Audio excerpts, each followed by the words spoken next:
నెల రోజుల నుండి మా ఇంట్లో పాలమీగడ తీసాము. అలాగే మా ఆడపడుచు వాళ్ళ ఇంట్లో కూడా పాలమీగడ తీసామన్నమాట.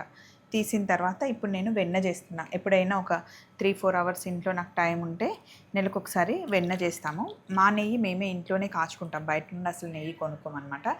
వెన్న ముద్దలు చేసేటప్పుడు ఎప్పుడైనా సరే వెన్నని మంచి కడగాలి. కడిగిన తర్వాతనే నెయ్యిని మనం కాగబెట్టుకోవాలి. వెన్న తీసేసి ఇలా గిన్నెలో వేసి డైరెక్ట్గా నెయ్యిని కాస్తే మటుకి నెయ్యి మంచి వాసన రాదండి. అది చాలామందికి తెలియదు. డైరెక్ట్గా ఇలా వెన్న తీసేసి గిన్నెలో వేసి కాగబెడుతూ ఉంటారు. కానీ అది ఎప్పుడు మీరు గుర్తుపెట్టుకోండి. అలాగే వెన్నని ఇలా ముద్దలు చేసుకున్న తర్వాత ఆ నీళ్లు మటుకి చల్లగా ఉండాలి.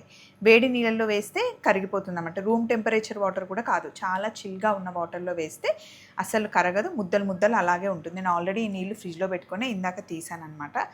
ఇది మా ఇంట్లో ఇంకా మా ఆడపడుచు వాళ్ళ ఇంట్లో ఇద్దరింట్లో నుండి తీసుకొచ్చిన మీగడని ఇలా నేను వెన్న చేస్తున్నాను అనమాట. వెన్న చేసిన తర్వాత చక్కగా కాగబెడతాను ఇంట్లోనే.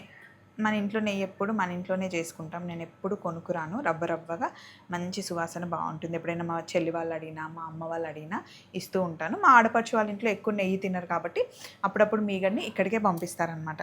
ఈరోజు ఇంట్లో మంచి టైం ఉంది, టైం తీసుకుని మంచిగా వెన్న చేశాను.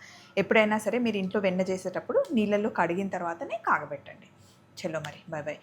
అండ్ రవ్వగా రావాలి అంటే చిన్న మంటలో నెయ్యిని కాగబెట్టాలి. నెయ్యి కాగిన తర్వాత లాస్ట్లో తమలపాకులు వేస్తే మంచి సువాసన వస్తుంది. ఈ వెన్న చేసే ప్రాసెస్ అంతా నేను ఫుల్ వీడియో తీసానండి.